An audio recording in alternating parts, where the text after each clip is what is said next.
Coming to Kickstarter, it's The Legend of Kingdom Come. This feature documentary is an origin story about the beloved 90s-era graphic novel Kingdom Come, going behind the scenes and inside the minds of its creators, writer Mark Waid and comic book art legend Alex Ross. The film traces the influence of the comics history through the present day, exploring the roots of pop culture's most vibrant medium in the 21st century, featuring a wide range of comic luminaries reflecting on the book and the industry.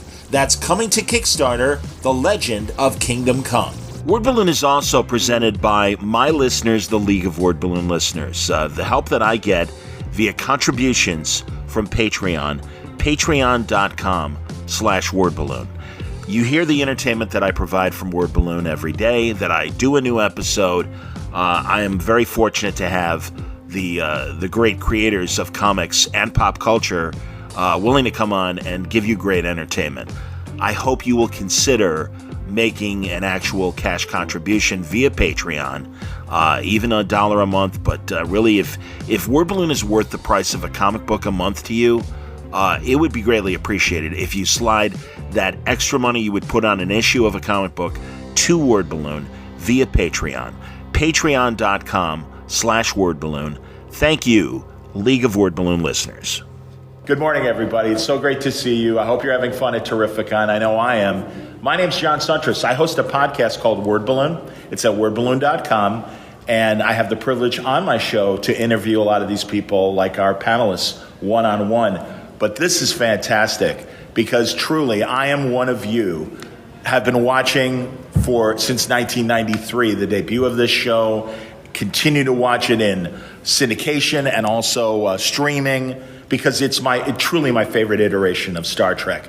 We're talking about Deep Space Nine and we have three fantastic people with me. Immediately to my right, I always get my stages wrong, but wonderful actress, musician, and author, as you'll learn in this panel, the great Nana Visitor.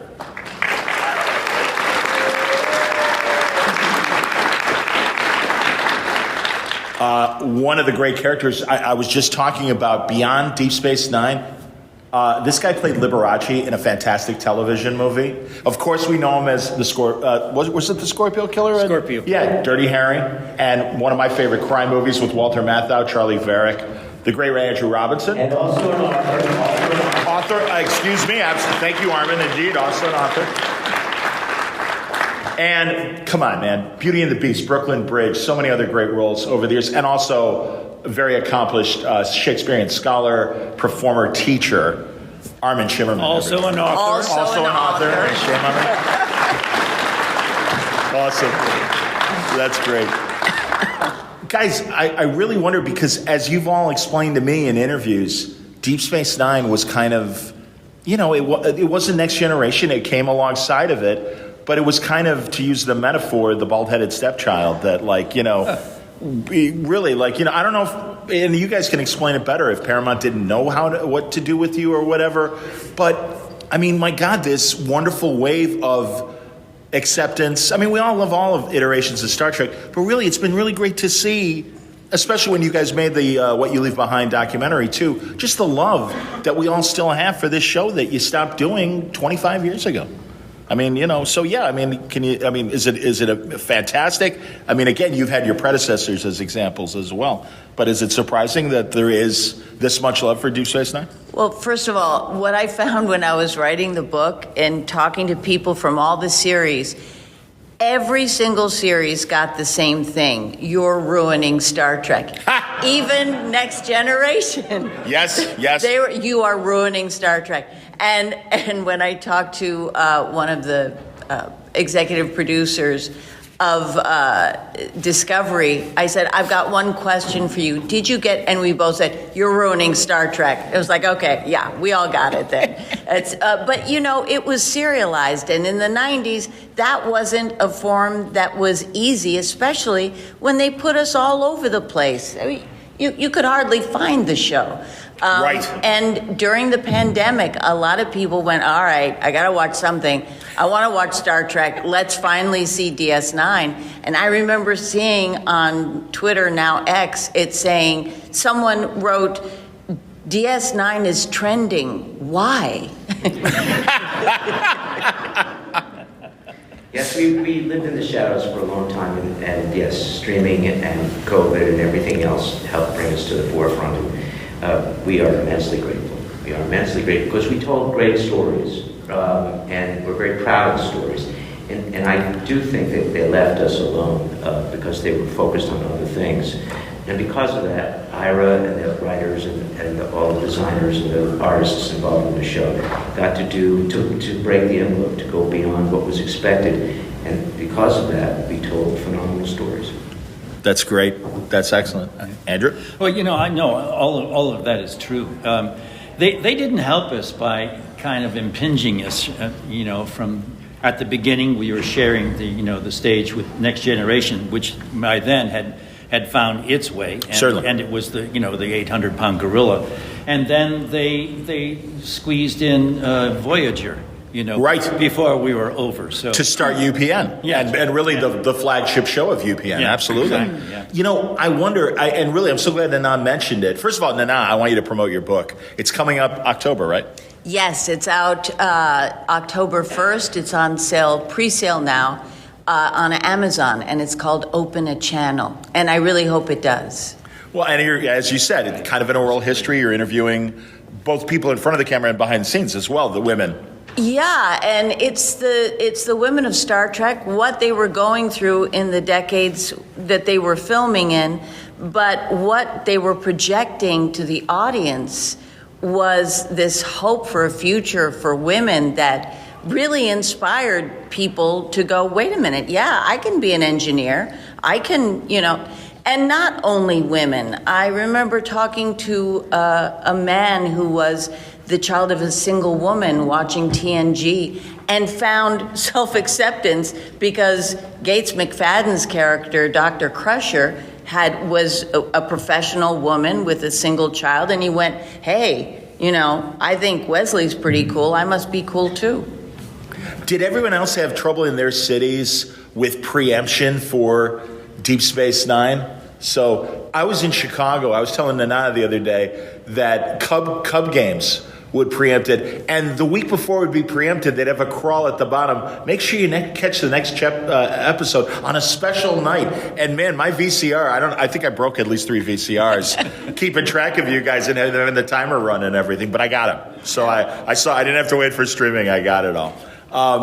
Armin and Andrew, I'm curious because both of your characters, when we first meet them, even Andrew in a more benign way when he's sitting down to have lunch with Bashir, but really both of you, we don't know if we can trust you guys.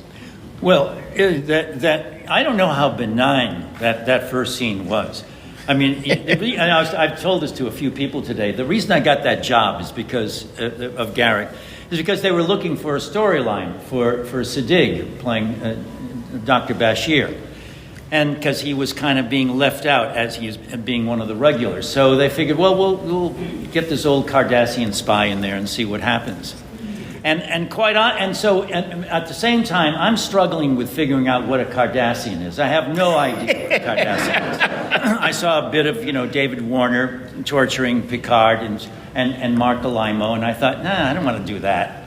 What can I do? And so I came up with this idea that if he's an alien, then, okay, you're a humanoid. You can't help it. I mean, all our aliens have to be humanoid in some way, no matter how you try to, much makeup you slap on us.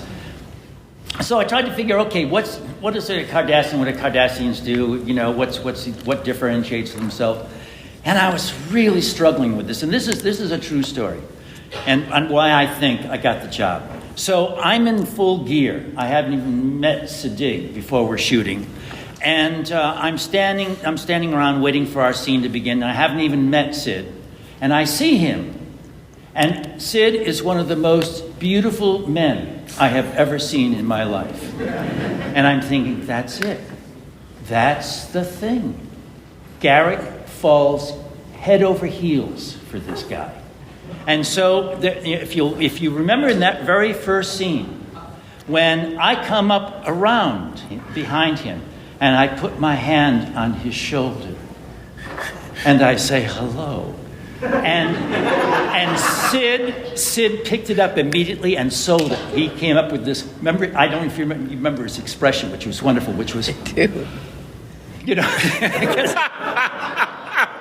and I'm convinced that's why it was more than just a one-off, you know, to play Garak. Yeah. I think it's because you're an extraordinary actor is why they kept you. Well, Might be. Armin, am I misreading the initial mistrust of Quark? I mean, the Ferengis were antagonists. Quark was the most trustworthy character. I'm sorry. Of course you are. I always thought so. Maybe the others didn't, but I did. Do you know? Go ahead. Because he lived by ethics that were his culture's ethics. That's right. Absolutely. Well, no, and immediately I got the Casablanca connection right away. Not even that necessary. Although later, when he was with Mary Crosby, there was that kind of Casablanca story that Quark had to have. Do you all know that Andrew initially auditioned for Quark? No, for Odo. Or was it for Odo? Pardon me. Okay. Yeah. Wow. Max was Man. the other choice. Oh, excuse me. That's right. Thank you, Armin. Absolutely. Listen, everybody, I'm sure you all have questions, and I always get to talk to these people one-on-one, but this is like your time. So please line up to the microphone rather than ask from the audience, so we just kind of can get a little more semblance of what's going on. But yeah, sir, if you're ready, I'll let you start right away. My name is Eric. I was over at Hi. Cape Verde. So the question I was going to ask was, during the scenes where Cisco is like, he talks with the prophets and the prophets take on you guys, the characters, like not like Kira or Quark or even Garak. How did y'all like translate that over from your regular characters? Because you had to talk a certain way, because the prophets, talk in riddles, and so how did y'all shoot that, and then how did y'all translate that from your original character and the way your original character or act? You're the only one, or not? Yeah. I'm the only one who did that? Yeah. I can't recall, but I'm very good at going from one thing to another in my mind.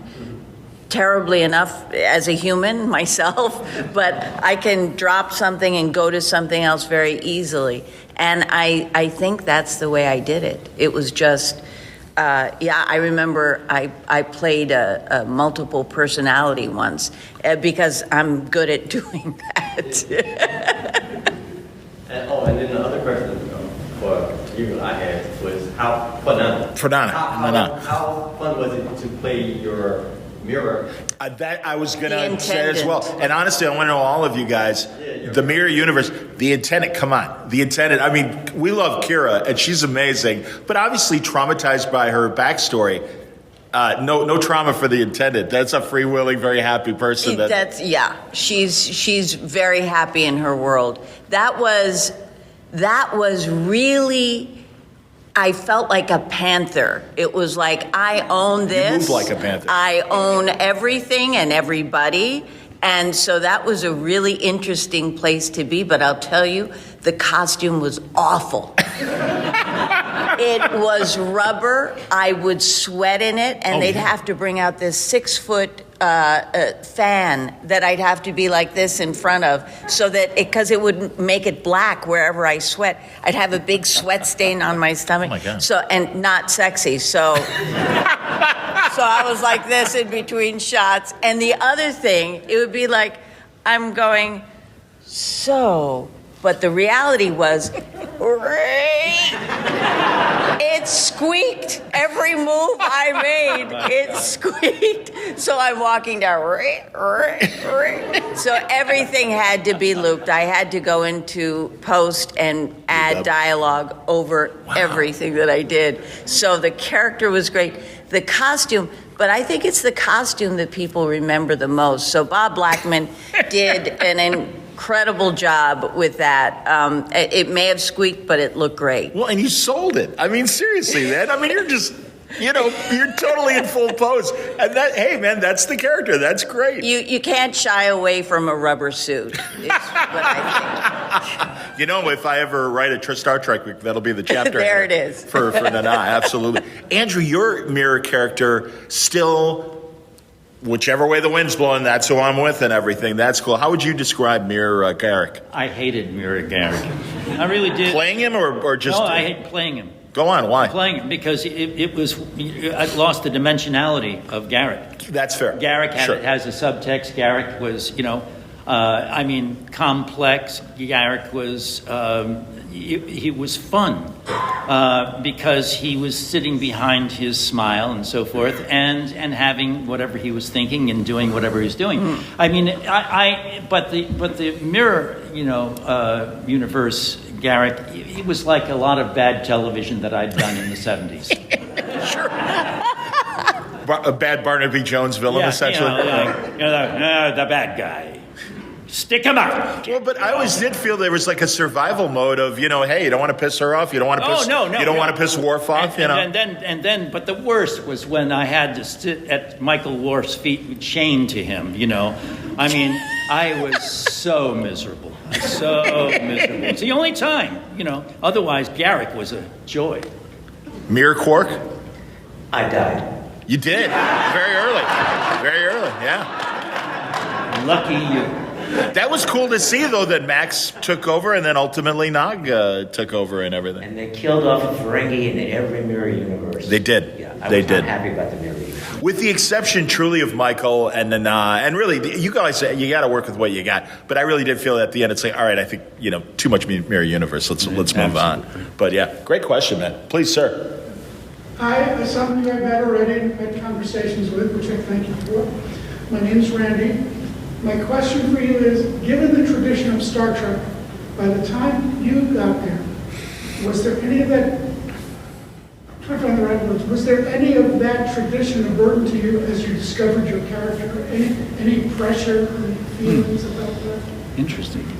I'll start with that, because I had a huge burden. I've told the story many times, forgive me for repeating it, but I hated what I did as the first Ferengi on Next Generation. Just despised what I did. It was my fault, nobody else's. My fault. I take full responsibility for it. So I had a huge responsibility in my own head, which was I had to change the Ferengi that I had created and change them into something else. That was an enormous responsibility for me personally.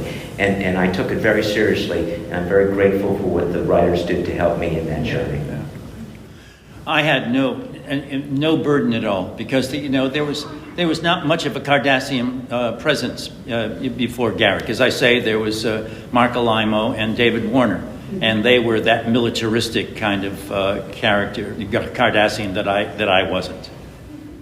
My role was originally written for Michelle Forbes, who was Ensign Ro in Next Gen. And the writers told me that they hired her, they told me this much later, because they realized there was an issue with, the rule that everybody got along in the Federation, so they needed some kind of friction to make fire. And she was a fire starter, especially for the character of Picard. And it made him have different colors and do different things. And she's a wonderful actor. So I had, although I never watched her, I didn't see her till much later, till recently when I wrote the book, I went and saw her scenes because I was afraid it would somehow cut into what I wanted to do with it. So I didn't have her influence, but my God, she was wonderful on Picard. If I could ask Nana, were you concerned about being stereotyped? Because it was 99. And it's the Adam West syndrome of, well, you're Batman. I don't know if I want to see you in anything else. And this is casting people saying that. Did you have, because again, the guys were lucky to be in makeup so they could hide behind their mask. How was it for you? I may have gotten stereotyped, but I can't imagine a job as an actor where what's important to me, feeling like I have this full spectrum, this huge room to play in, and connection and purpose. I can't imagine another job offering all of that, so I'm cool if I got stereotyped as Major Kira. It's all right with me. Yeah. I know Andy has told me that he's had the same reaction, so I'll speak for both of us. If we walked into a casting session and the people were very nice, oh, I love your work, you're a terrific actor, immediately know I'm not getting this job. I understand, because they're already thinking of you. Oh, we think you're an amazing actor, and immediately I know. Okay, let's get out. Bummer. Yeah, that's I believe that. that's that. Yes, so sometimes it's not stereotype, it's pigeonholed. Yeah. Respectfully, yes. Yeah, you're pigeonholed into things, and for instance, I'm sure oftentimes my agent will call and say, they won't see you, and I say, oh, why won't they see me? Well, you're a science fiction actor, so they're doing a thriller, so yeah, they can't use you. You're great brains, great minds on this business. I mean, after Dirty Harry, yes, Andy. I didn't. Except for Don Siegel, I didn't work for nearly a year and a half. I did plays, but, sure. But it was like amazing. I'll tell you one story too, and this I never tire telling you a story because it was so amazingly typical of our business. So shortly after Dirty Harry is released, I was still living in New York, and so I was out in California, and I was way out on the beach somewhere, and they called me and they said, listen, you have an appointment at Warner Brothers, and there's this casting director, Barbara Miller, who wants to meet you. And I said, okay, great. And it was a schlep. And of course, being a New York, actor and not knowing LA, it took me forever to get out to Burbank and Warner Brothers. And I got to the door, and came in, and this assistant comes running up to me. She said, "Oh, I'm so sorry. I'm so sorry, but Barbara can't meet you. She's something, has taken her away." And I was pissed because I drove all the way out there. And she said, she'll see you another time. And I said, well, I don't think so because I'm not going to be around. Okay. Anyway, so years later, I'm at a Hollywood party and I run into Barbara Miller. And she comes up to me and she says, I'm so sorry. I have to tell you something. I apologize for something. I said, what? She says, at that time when you came to my office and you had an appointment, I saw you coming up the path. And I turned to my assistant and I asked, who is that? And then the assistant said, well, that's Andy Robinson. That's your next, he was in this movie, Dirty Harry. And she said, I don't want to meet him. I don't want to meet him. Apologize to him and tell him I don't want to meet him. And that was it. Wow. That was it. That was what happened to me for about a year and a half with that. Yeah.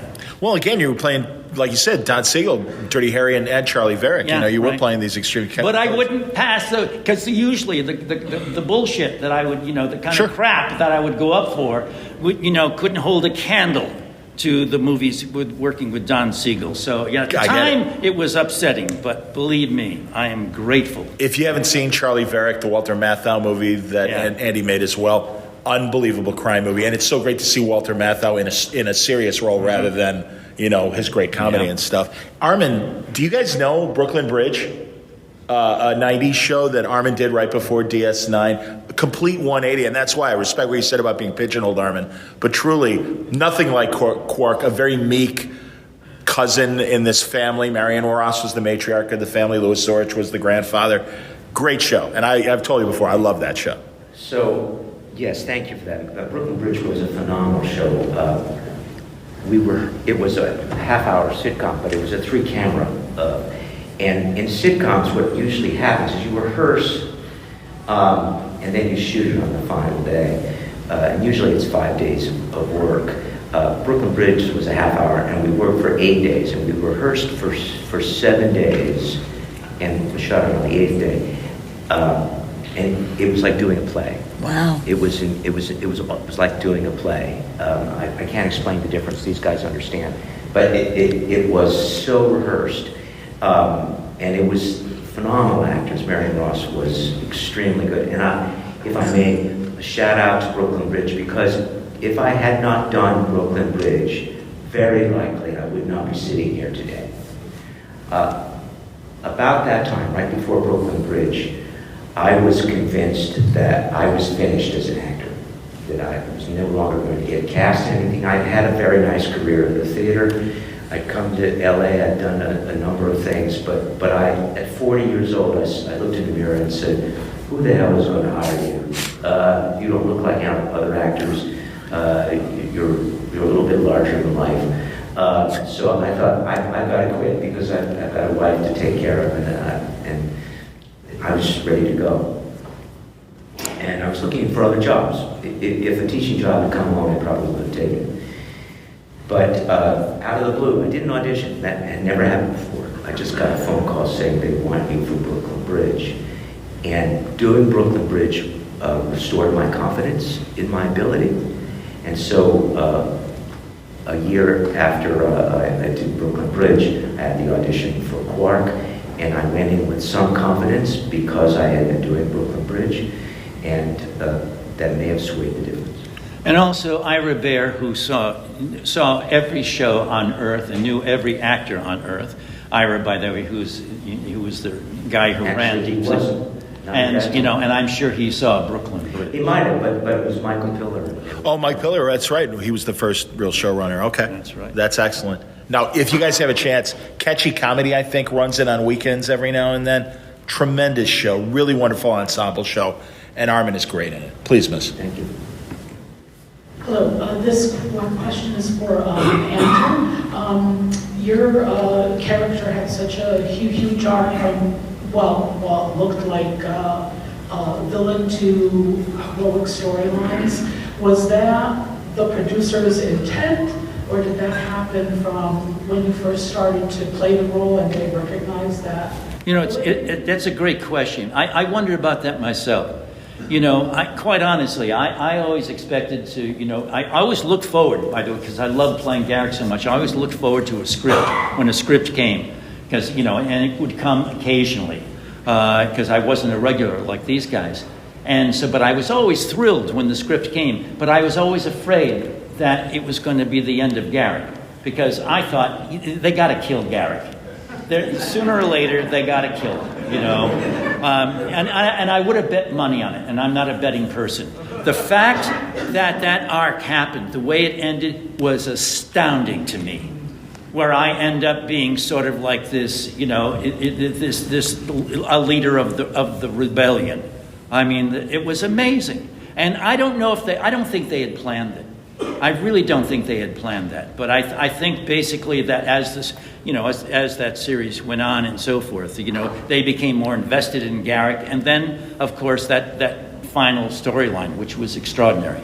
Now, I have to ask, and I asked you also when it was just you and me talking, the changes in Kira. Kira goes from being a rebel for her people and an oppressed rebel to having to deal with the Federation. And then finally, the ultimate irony, your oppressors, you have to train them to be rebels. And as I said, within, and certainly in today's world, we can all appreciate the different world conflicts that have been going on. I wondered if that was in your mind, but also what a gift to have that kind of evolution in your play. Yeah, and the guest stars that we had that helped. I mean, Louise Fletcher, having that character Kai Wynn come up against Kira. Kira could no longer just be an emotional reactor. She had to become political in order to deal with this force that Kai Wynn was. So that was huge in taking my character somewhere else.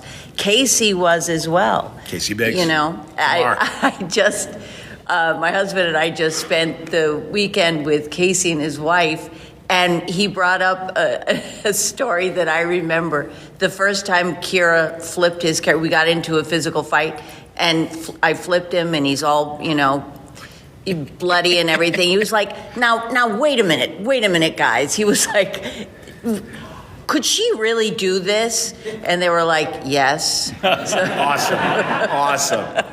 Fantastic. That's great, man. And that whole arc, the end of the Dominion War, the 10 episodes, as they said, now we're used to serialized television that way. That's right. But that was really exciting. And also the stories and your characters earned that kind of story where it's like, we know you all.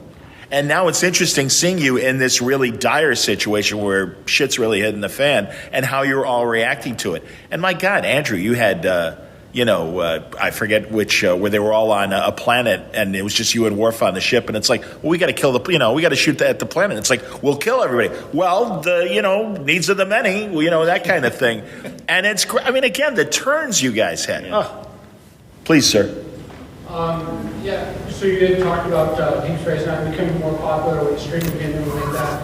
And for years before that, it was, definitely considered the underdog of all the series. Well, unfortunately, because in my opinion, as she mentioned, you guys had the best character arcs. You told the best stories. And it also featured several episodes where, I think it was Far Beyond the Stars, where it showcased you outside of your character and showed you different acting abilities as other people. The best character arc, unfortunately, is no longer with us, Aaron Eisenberg, as Nod, where first episode, he's a thief and he's stealing anything, and I think he had one of his first scenes with you, Nod, and then he had his last scene with you as well, where he just got made lieutenant. Wow. And again, best character arc out of all the series. The other three series, as great as they are, didn't have nearly as great character arc. And I'll tell you why. Because we boldly stayed in one place. That's right. So the recurring characters, Andy, Aaron, Max, the hundreds of other recurring characters, Mark Lionel, Jeffrey, Casey, all of those, they could develop because we weren't leaving them behind. We were all living together, and that's the thesis of Deep Space Nine. How do people who don't necessarily like each other learn to live together? And isn't that something we all face, whether it's on TV or in real life? Amen. The question after that is, what were your favorite scenes with Aaron Eisenberg? Oh. He always brought up to me the dance, the little feral dance that he did with me. And he actually had me work on it with him. He was like, no, what can I do? This is an important moment. This is a Ferengi dancing. Now, how should it be? And he took so much time and thought with that little strange, weird thing that he did. And that always sticks in my head because I remember off camera as well as on. I don't know about scenes, but I do want to mention something. Aaron spoke to me often. Actors often have this problem. They're not quite sure they're doing it right. They're not quite sure that they're good enough for the ensemble. Aaron was always concerned that his acting wasn't good enough. And now that he's passed away, I hope he's hearing this somewhere, how much people liked his performance. He was quite brilliant. It's wonderful.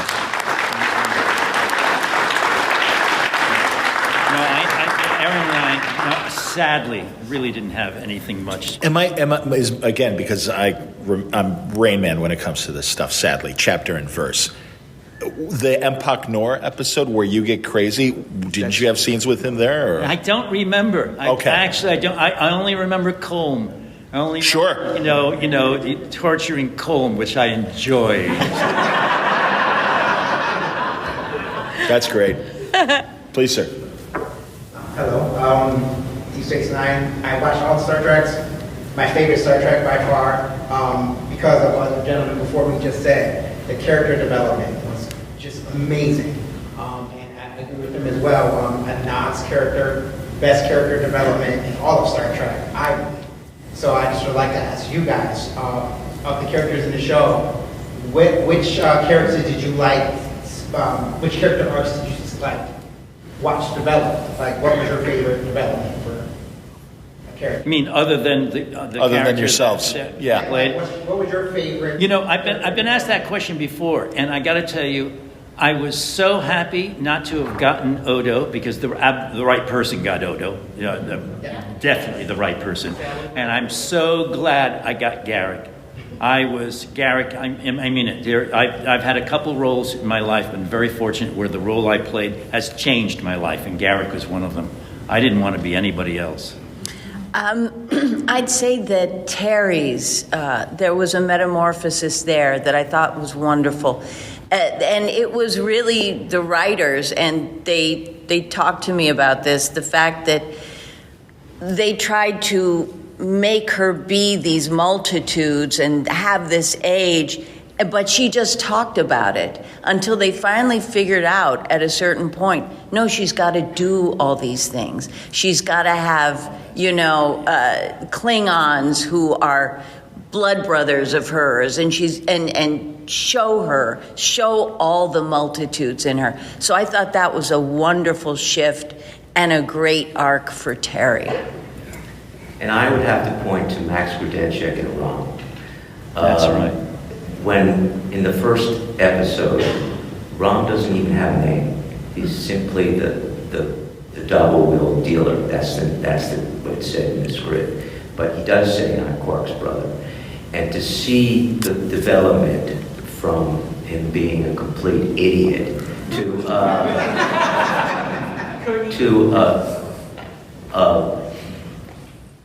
enormously sympathetic, kind, concerned father, for one thing, a brilliant physicist and engineer. To see that arc and to watch Max deal with that, and Max did a phenomenal job doing it. That's the arc that I'm quite impressed with. Cool. I'm sorry, I misunderstood your question. I'd have to say Sirach.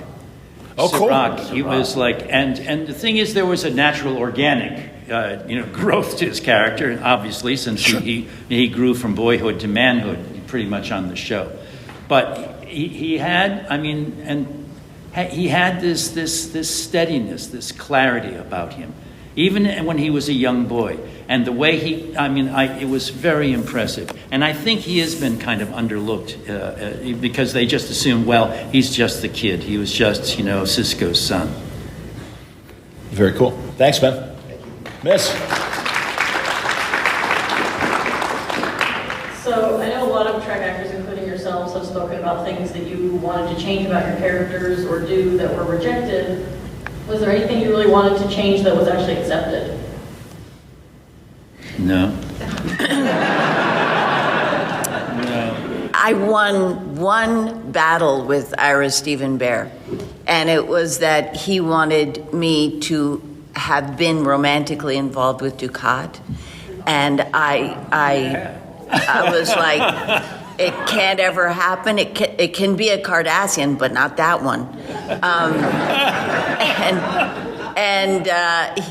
He said, okay, because it was coming up in the next script.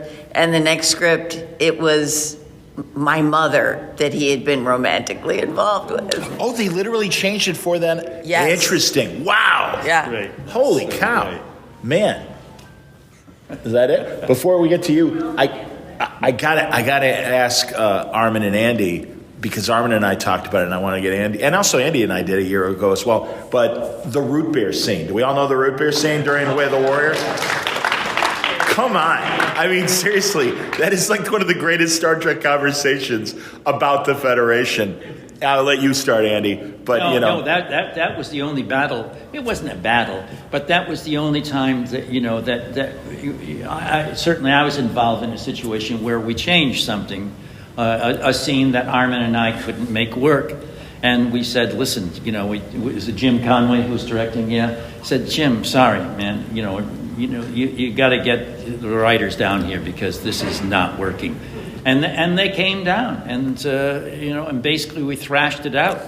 And from being a very kind of boring, meaningless scene, it became something that was good.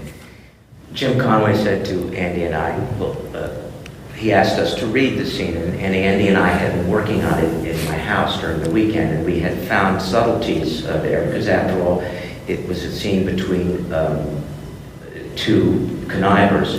One is very smart, one is not so smart. And they both were smart. He's still trying to kid you. So we read it, and he looked at us and he said, it's not funny. And That's right. Andy and I said, we don't think the scene is funny. And he said, well, my marching orders from writer-producers is that it has to be a funny scene. And that's when we said we had to have the writers down. And they took a look, and Ira said to Andy and I, can you do it our way? And we did it that way because we're good actors and we can take direction, and we did it. And then he said, now how do you want to do it? And we showed them what we thought was there in the scene, the subtlety that was there in the scene. And he and Robert Hewitt Wolf, one of the other writers, discussed it for, I think, 20 seconds at the most. And then turned to Jim and said, yeah, do it Armin and Andy's way. And then, in fact, we had to redo it. Because we had done it, they realized there was something there that they had missed. And so they rewrote the scene, and the scene that you saw is the rewritten scene. Wow. That's right. Yeah, I'd forgotten that. Outstanding. Do you think they can save us? I hope so. You know, it's and the desperation. I mean, you just played it so well, Andy, in terms of just, you know, again, a little contempt still, but are we screwed? And you're like, yeah, I hope we're not screwed. I mean, it was beautiful. That great button to that scene. That's how I feel today. Anyway, yes. So my question is similar to the last person's question. At any point when you were working on the show, was there ever like an aspect or a direction that you wanted your character to go that you weren't able to? Do you remember?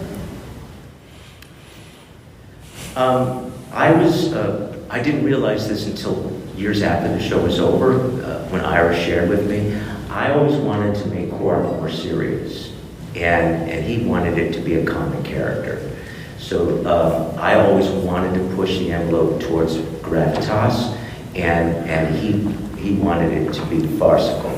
So that was the conflict we had. And I didn't even know we were having a conflict, but he told me years later that there was that in the writing.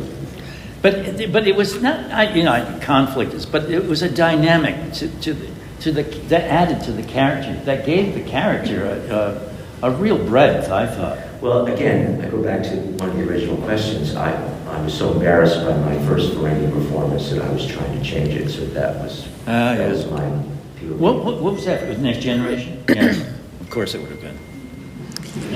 And for me, no. I felt like I had such freedom that I was completely not used to in 90s television roles available for women. So it was like a huge playground, and I couldn't believe I got away with what I got away with at the time. That's awesome.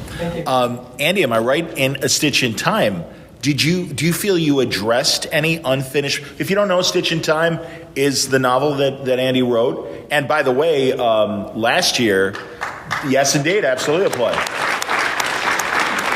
Last year, they also offered an audio version so you get Garak's voice reading his story, which is fantastic. But was there unfinished business you feel in A Stitch in Time that you were able to address? Well, A Stitch in Time was written, the initial impulse was simply because, as I said earlier, I didn't know what a Cardassian was. I mean, I had no idea, and it was sort of annoying, Now I'm playing this alien. What the is this? I didn't know it from a ham sandwich. So I did there's an old actors thing that I've always done, which was I always write bios for my characters, just to give it some kind of background, some kind of subtext. And then I got so involved with the character was so amazing. I mean, it started basically because, I didn't want to, when I really didn't want to do this character. And they offered it to me. I turned down the audition because I'd gone in several times for Odo, and they wanted me to come back for Garak, and I didn't. If you want, just offer me the damn thing. No, they don't do that. Irene, my wife, said, "Listen, the phone's not ringing off the hook. Go get the job, pay the rent, and so forth." I went there, and then it was okay. It was interesting. It was a good audition. But then when they started putting all that shit on me. Right. And I'm claustrophobic, and it really was. I was really upset. My heart was pounding. I was on the makeup chair, and then the final thing was after all that stuff, and they put that wetsuit, and then they put the wetsuit on, and to make Cardassians look big. Someone came up to me yesterday and said, "God, you're not as big as I thought. I thought you were." Yeah, so because they put all that furniture padding on me, and so forth. And so when that happened, I thought, this is serious. I thought, there's an old joke, and it's crude joke, and forgive me, but who do I fuck to get out of this? And I was thinking about calling my agent. I saw myself in the mirror, and this is absolutely true. I saw myself in the mirror, and I thought, this is an opportunity. This is so amazing, this character. And that's when I fell in love with Garak. And that's when I started writing about it. Okay. When we're on the subject of makeup, both of you, and even Nana, here, let's go Nana, Andy, and then Armin. How many hours in the makeup chair to get you ready? Alien ready? So I had nothing like these two. Right. The whole thing was about an hour and a half. But when I was a Cardassian, oh yes, my call was right. 1 a.m. and we started working at 7. Right. So it was 6 hours of makeup. Oh. Yeah. That it was like, why? A normal Cardassian isn't, but it was a Cardassian and then a beauty makeup on top of that. Interesting. Oh, sure. No, the first time it was about 5 hours, and then they Okay. got it down to about 2 hours at the end of the show. Wow. Tell everyone the story about the time you slipped on the stairs and had to go to the doctor. Oh, yeah. Oh, yes. Oh yeah. So I was still in my clothes because we'd go to makeup in our clothes and then change into our costume. This was the first year, so no one knew Bajorans or that nose or anything. But my makeup artist was great. So I didn't have my hair done. I just had my makeup on, and I was leaving the makeup trailer, and I slipped, and those metal stairs hit them hard on my back, and it was like, I can't move. I didn't know what I'd done, but it felt bad. So they sent me to an emergency room, and the doctor, he was very young, and he may have been you, but he came in, going, so I hear you had a fall. Oh my God! And he thought that I had accordioned my nose. I never heard that. And so I was very gentle in saying, no, it's I'm doing a sci-fi thing. It's makeup. And he was like, yeah, no, I knew that. Yeah, sure. Very cool. Thank you all for being here.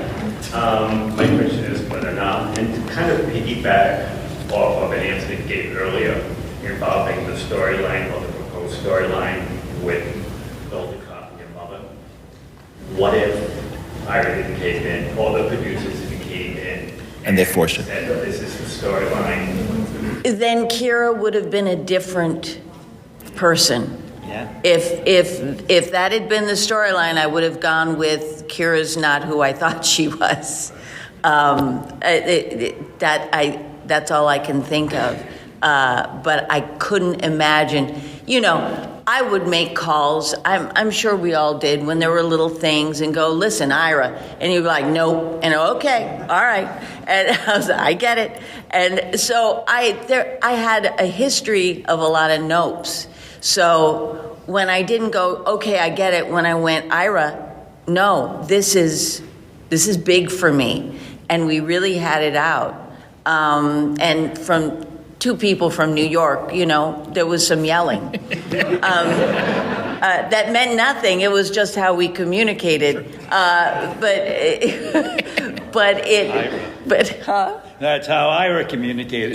Yes. It's very heightened. It's very heightened if you know Ira. And so I think he took me seriously because I'd never fought before, and I fought for this. Yeah. Thank you.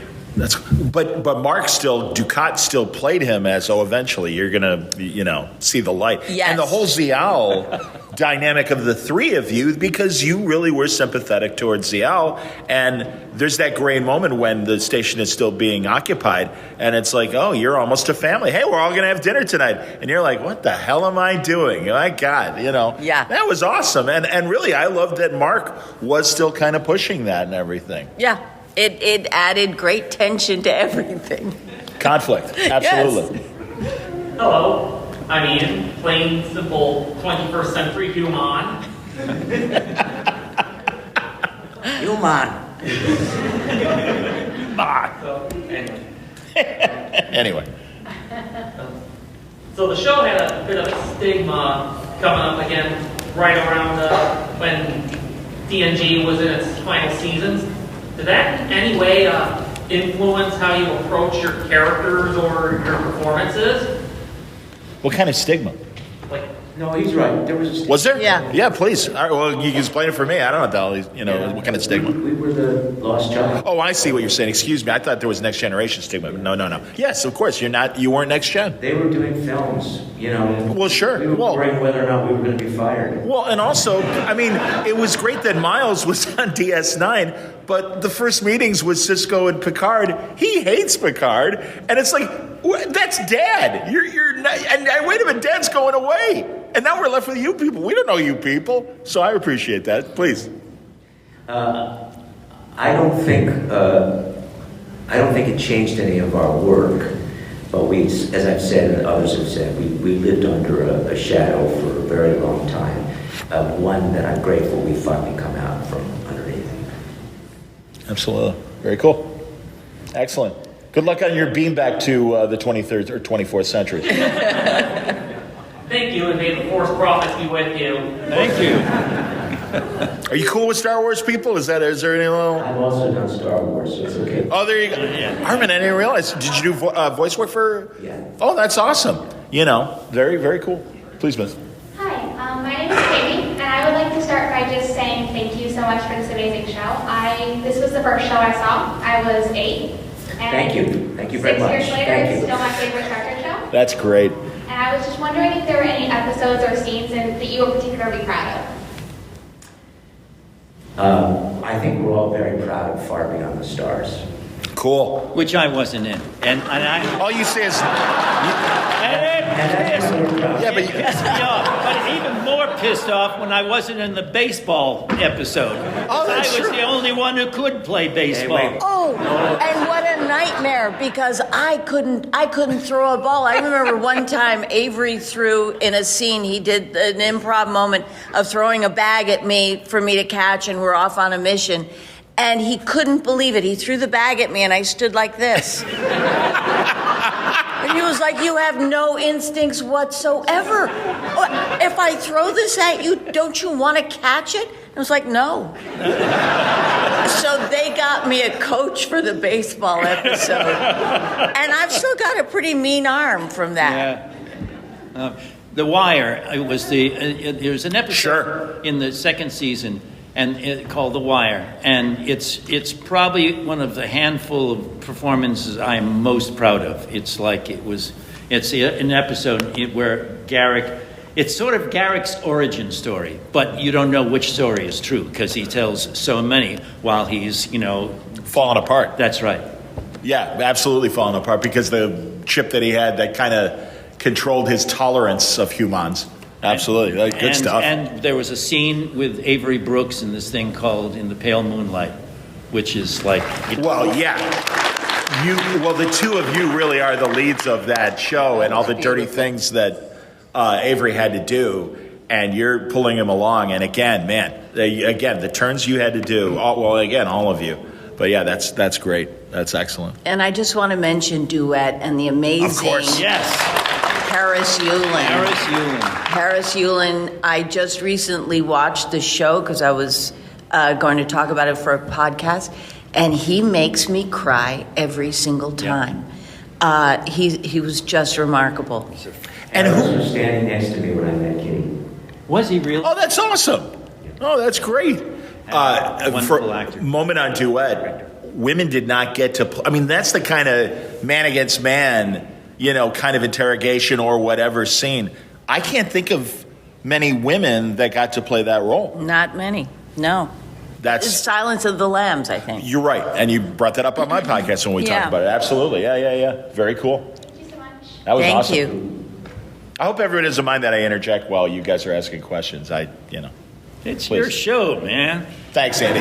Thanks, Andy. I want to say thank you for being here. As I was growing up, my parents, they were big Star Trek fans, and I tried to get my kids, I have 2 sets of kids. I have an older set of kids and a new marriage and younger kids.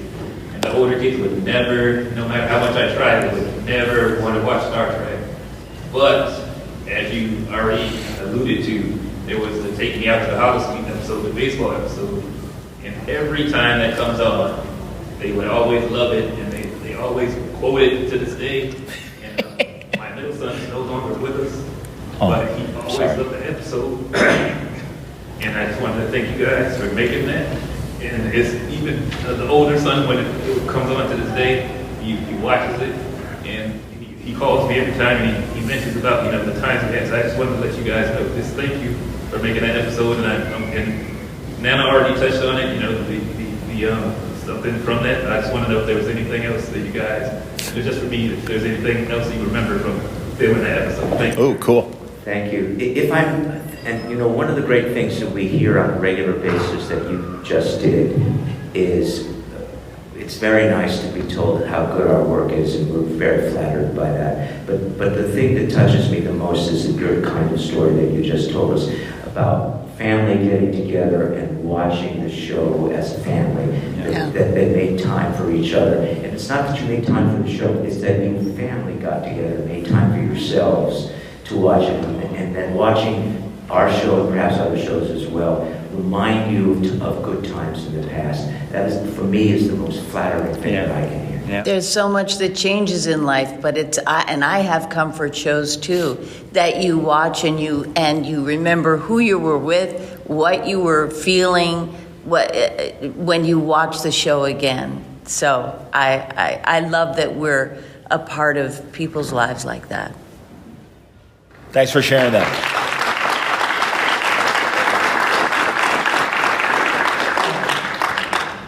Hi, my name is Matt. Thank you again for doing the Richard II play French Sean a few years ago. I forced him to Richard III. I don't remember which one it was. How many Richards are there? I made him watch some of the episodes of the show for physically meeting, and I watched the pilot and watched 2 out. It's like, well, just don't argue, just watch them and see why.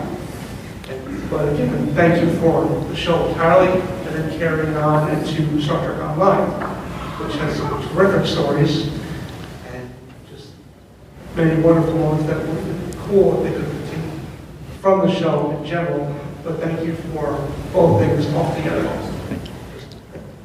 Now, were you talking about Armin's Richard III? No, the one you did. You did Richard II. I did Richard II. Oh, cool. I'm sorry, my ego got in the way. I'm sorry. The online play during COVID. Yes. Actually, I think the director of it is here, Jane Farnell. Yeah. So thank you, Jane. That's awesome.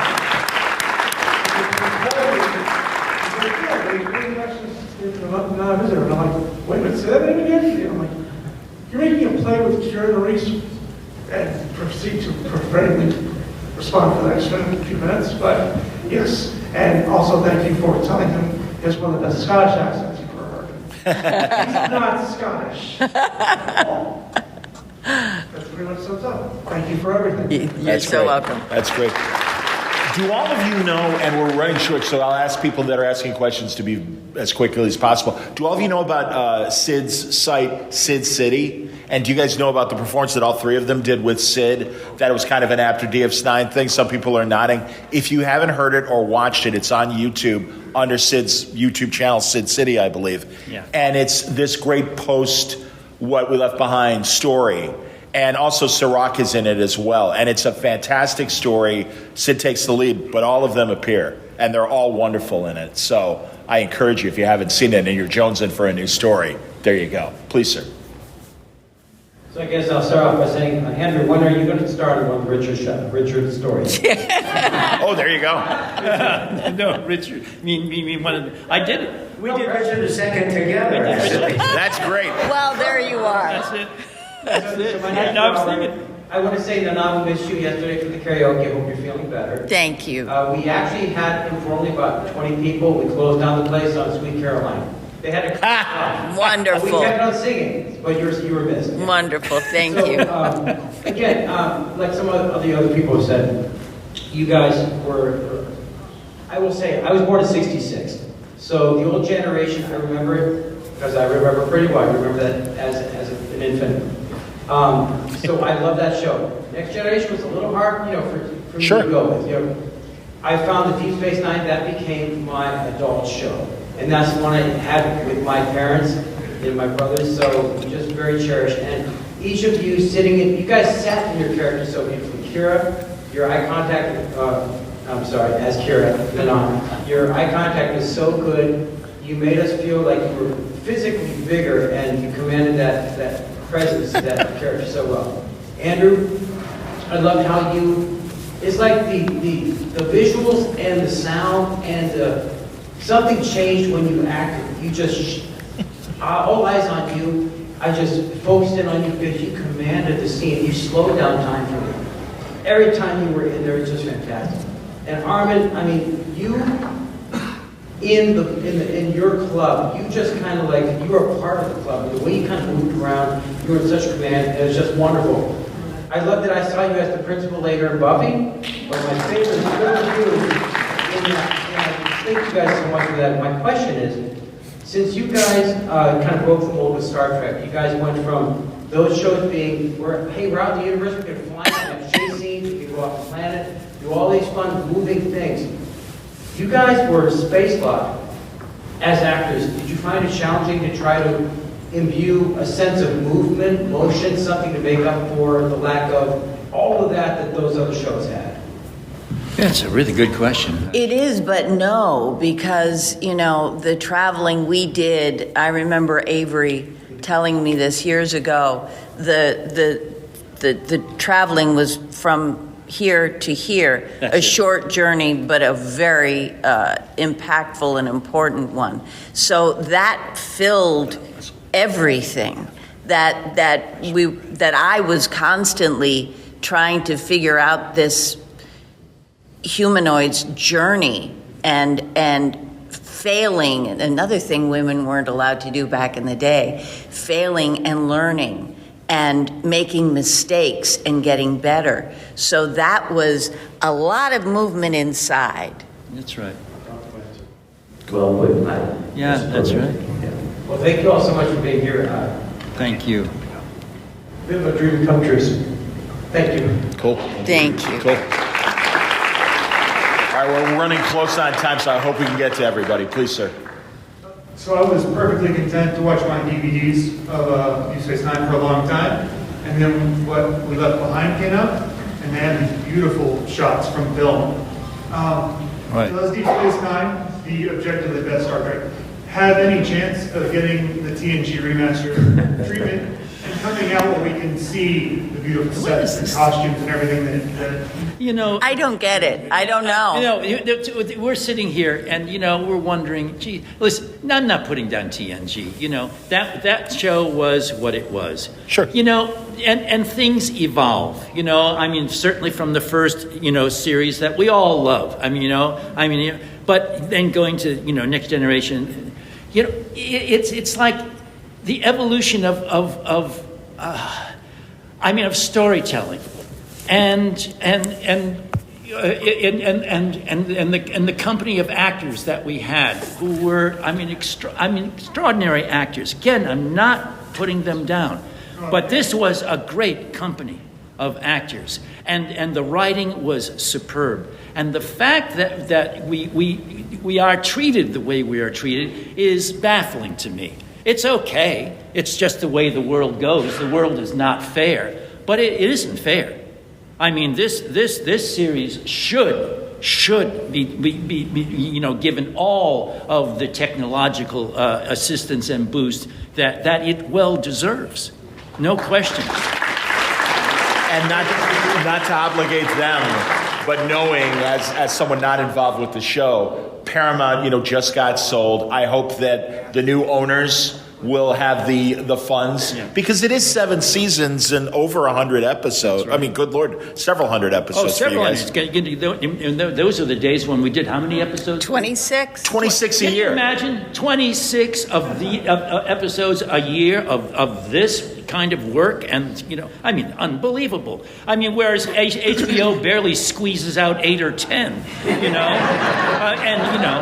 And a lot of that is just absolute bullshit. Yeah. They've just fall in love with their dragons and their technology, and there's no goddamn story left. Here he goes. I love it. And it's true. The writing and the characters is what makes Star Trek stand out and persist and endure. So it's probably the final question. I'm so sorry. I hope you guys will go to their tables and ask your questions direct. I won't rant, I promise you. The ranting is over. Yeah, it is. It's the best part. Exactly. Thank you all. I love the show, like everyone here. It's one of the very few shows that, when it ended, I actually said to myself, do I want to watch anything else now? Sad when the show ended, but like everyone else here, like said, what they loved is that the various character arcs and how each of your characters changed by the end of the show. What I also loved was the very different relationships between all the different characters. Like, for example, each of you had a different relationship, your characters, with somebody like Odo. So my question was, do you have a favorite relationship you had with another character, whether a friend or foe? It was Odo and Renee, definitely. Without Sid, I wouldn't be here. Oh, there you go. That's it. That's cool. Yeah. Certainly, Odo. Renee and I were very close, hated each other. Odo and Quark didn't like each other. That's right. It was a love-hate relationship. But I had a beautiful relationship with Rom, with Nog, with Cecily, who played the movie. They were, I was part of Deep Space Nine, but my storylines tended to be different than the rest of the thrust of the show. So I was sort of on my own little show. And so those are the characters I'm most related to. But certainly, Odo, Renee and I were extraordinarily close. Well, please, Andy. No, I was just giving a wave to Renee. Oh, there you go. Yeah, indeed. Absolutely. A wonderful performance. And again, all three of them had amazing moments with Odo and Renee, obviously. Not to self-promote, but truly, if you want to learn more beyond what we just heard in the last hour, I just did interviews with Nana and Armin, and they're at wordballoon.com, and you can find them. And then last summer, right around the time of Terrificon, I had a great conversation with Andy. And again, guys, I'm one of you. I am such a fan. So it was a pleasure to talk to him then. It's an honor to have moderated the panel. I hope you enjoy it. Please. Thank you. Please, Armin. Oh, yes, Armin, by all means, yes, please. If you're interested in finding out more about each of the episodes of Deep Space Nine, please go to Delta Flyers, where Terry and I have been, and others, Nana has done. Yes. Andy's about to do one. Some of the other people have been involved in the show also, where we look at each episode really analytically and really shot by shot, scene by scene, and get some memories of the people who were involved in the production of that particular episode. Yeah, great observations. Is there anything else you guys wanted to add? No. I mean, Armin, forgive me, I really wanted to acknowledge the great charity work that you and your wife do and everybody. Oh, absolutely, yeah. Thank you very much. I'm not going to tell you now, but look me up and ask about PanCan, which is pancreatic cancer, which my wife is a survivor of. Well, and I'm happy to say Armin and I covered it in our conversation as well. So you guys were great great questions, really appreciate your attention. Thank you so much. Thank you, everybody. Thank you. Oh, buddy, my pleasure. Great. Oh, truly. I hope I wasn't misogynist about the intended. It was fabulous. Okay, cool. Well, in today's environment, it's like... But you did look great in that suit. Thank you. See, you know her better. You could say that. Oh, yeah.